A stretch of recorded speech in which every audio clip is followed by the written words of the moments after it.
نحمده ونصلي على رسوله الكريم اما بعد بسم الله الرحمن الرحيم قال النبي صلى الله عليه وسلم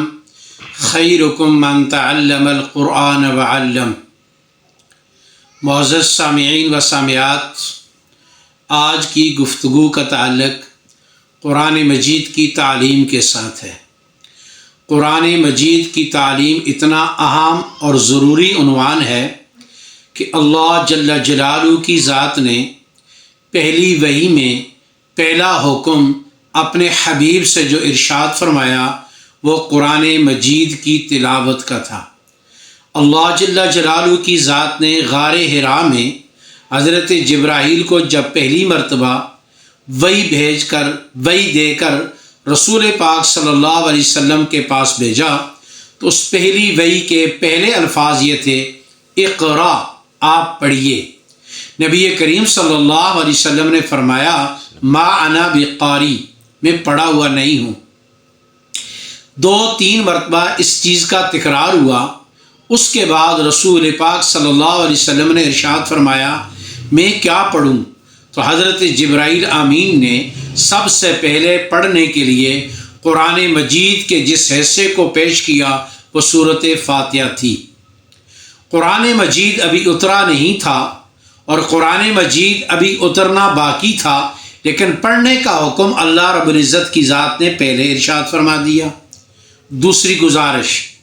قرآن مجید کی تلاوت اتنی عام ہے، عقل کا تقاضا تو یہ ہے کہ پہلی وحی میں اللہ جل جلالہ کی ذات اپنے حبیب کو اپنی ذات کا تعارف کروائیں، اپنے حبیب کو قیامت رسالت کا تعارف کروائیں، لیکن اللہ جل جلالہ کی ذات نے پہلی وحی میں تلاوت کا حکم دیا، کیونکہ قرآن مجید جب پڑھا جائے گا اس میں سب سے بنیادی عقیدہ توحید کا تعارف ہے، عقیدہ رسالت کا تعارف ہے اور عقیدہ قیامت کا تعارف ہے۔ قرآن پڑھا جائے گا تو یہ ساری چیزیں واضح ہو جائیں گی۔ اسی لیے مشرکین مکہ نبی کریم صلی اللہ علیہ وسلم کی ذات سے جس چیز سے سب سے زیادہ خائف تھے وہ تلاوت قرآن مجید تھی، اور وہ بار بار اس بات پر شکوہ بھی کرتے تھے اور بار بار نبی علیہ السلام کے ساتھ وہ زیادتی بھی کرتے تھے کہ آپ اونچی آواز سے قرآن کی تلاوت کیوں کرتے ہو؟ اور جب رسول پاک صلی اللہ علیہ وسلم اونچی آواز سے قرآن انہیں سناتے تھے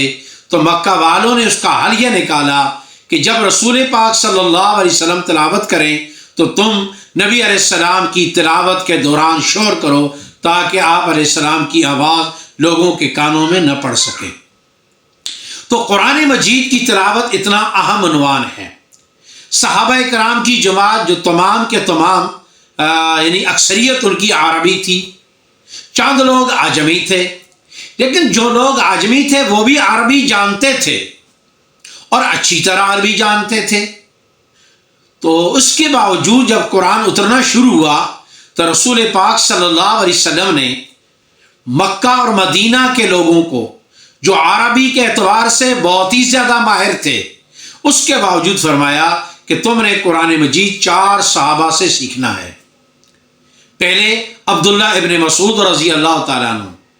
نمبر 2 ابی بن کعب رضی اللہ تعالیٰ عنہ، نمبر 3 معاذ ابن جبل رضی اللہ تعالیٰ عنہ، اور نمبر 4 سالم حضرت حذیفہ رضی اللہ تعالیٰ عنہ کے آزاد کردہ غلام۔ نبی علیہ السلام نے تمام جماعت صحابہ سے فرمایا آپ نے ان 4 حضرات سے قرآن سیکھنا ہے۔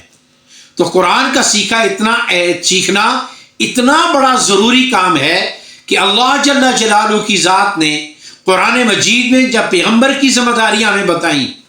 تو اس میں پہلی ذمہ داری لقد من اللہ علی المؤمنین اذ بعث فیہم رسولا یتلو علیہم آیاتک۔ تو آپ علیہ السلام کی رسالت اور نبوت کی ذمہ داریوں میں پہلی ذمہ داری قرآن کی تلاوت کو اللہ جل جلالہ کی ذات نے بیان فرمایا۔ تو میرے دوستوں اور بزرگوں، رمضان کا مبارک مہینہ آ رہا ہے، ہم اس رمضان کے مبارک مہینے میں خوب تلاوت کا اہتمام کریں، لیکن ایک بات یاد رکھیے، جب ہم رمضان میں تلاوت کا اہتمام کریں تو تلاوت کے اختتام پر ہمیں دعا کرنی چاہیے اور اس دعا میں جہاں ہم اپنی حاجات کے لیے کریں، جہاں ہم اپنے کاروبار کے لیے کریں، جہاں ہم اپنی صحت کے لیے کریں، جہاں ہم اپنے دیگر دنیاوی مسائل کے لیے کریں، وہاں سب سے زیادہ اہتمام کے ساتھ ہم اس بات کو اللہ سے مانگیں کہ یا اللہ ہمیں رمضان کے علاوہ بھی سارا سال اپنے قرآن کی تلاوت کی توفیق نصیب فرما دے۔ یہ رمضان والی بہار رمضان کے بعد بھی جاری رہے، یہ رمضان میں قرآن مجید کی صدائیں یہ رمضان کے بعد بھی آتی رہیں،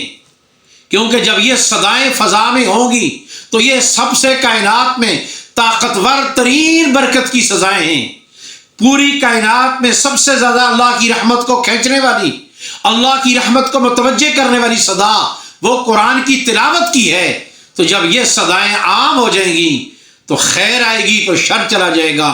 برکت آئے گی تو بے برکتی چلی جائے گی۔ تو جب یہ صدائیں عام ہو جائیں گی تو شر کی صدائیں مٹ جائیں گی۔ اس لیے رمضان المبارک میں تلاوت کے بعد ضرور دعا کا اہتمام کیجئے، جہاں اپنے لیے مانگیے، اپنے کاروبار کے لیے مانگیے، اپنی اولاد کے لیے مانگیے اور اپنی دیگر ضروریات کے لیے مانگیے، وہاں بالاہتمام یہ دعا ضرور مانگیے، اے اللہ مجھے رمضان کے بعد بھی قرآن کی تلاوت کے لیے قبول فرما لیجئے، اور سارا سال میری روٹین رہے اور آئندہ سال اس میں اضافہ ہوتا جائے، ہر سال اس میں ترقی ہوتی جائے۔ جس طرح ملازم چاہتا ہے کہ ہر سال میری پروموشن ہو، اسی طرح قرآن پڑھنے والا ہر سال رمضان میں اللہ سے مانگے اور اپنی ترقی کروائے، تاکہ اگر ایک سال